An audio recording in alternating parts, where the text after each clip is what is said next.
So Huawei has just announced a Leica camera with a phone attached, the P9, which promises to be a game changer in smartphone photography. I'm Chris Carlin for Android Authority. Let's take a look and see if the Huawei P9 has what it takes to spark the revolution.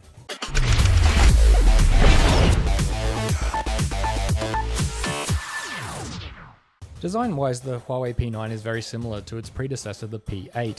You've got the same chamfered edges, brushed metal, and overall design styling, with a few minor changes like a textured power button, the headphone port has moved to the bottom edge, and there's only a single speaker grill this time.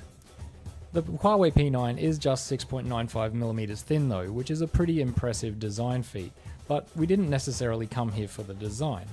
The biggest feature of the P9 is undoubtedly the dual camera array on the back, co-engineered with German optics maker Leica. Now, there's two 12 megapixel lenses that allow you to shoot wide angle and bokeh effects as well as selective focusing, but there's no camera bump at all, even on a phone this thin. So we've got an RGB sensor for capturing color information and another monochrome sensor for capturing fine detail. This setup allows the Huawei P9 to increase contrast by 50% and light sensitivity by 300%. The P9 introduces a hybrid autofocus which combines laser, depth and contrast focusing, so you'll be using both camera lenses and the laser focus with a dedicated depth measurement chip to isolate the best focal length. Leica's influence on the camera app can be felt with tons and tons of modes, presets and settings to fool around with, as well as a full manual mode for fine-grain control. But unfortunately there's no optical image stabilization on either lens. Up front there's an 8 megapixel camera with beauty mode and perfect selfie for all you selfie fans, and on the display front we've got a 5.2 inch Full HD IPS screen, same size and resolution as the P8, but it does seem to offer a few improvements in terms of quality. On the software front, we've got Android 6.0 Marshmallow straight out of the box, as well as Emotion UI 4.1, but the software is a very similar experience to what you would know from other Huawei phones, so don't expect anything too radically different on that front. The P9 also introduces USB Type-C as well as a finger scanner that's apparently a marked improvement over previous Huawei finger scanners, which were already pretty impressive. The new finger scanner is a Class 4 scanner, which apparently can sense differences in fingerprint ridges in 3 dimensions.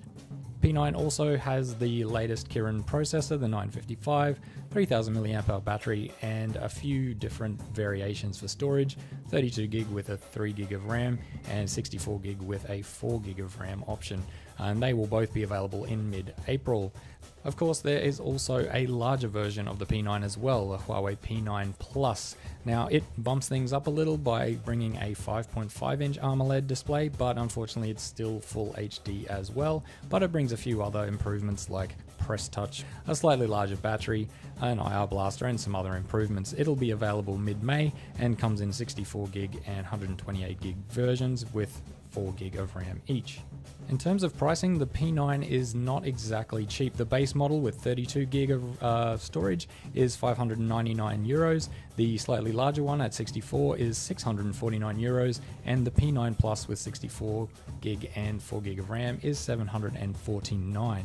Now, Huawei is not talking specifics on the US market, but these devices will reportedly be hitting the States sometime this year. The Huawei P9 ticks a lot of boxes, but there just sort of seems like something is missing.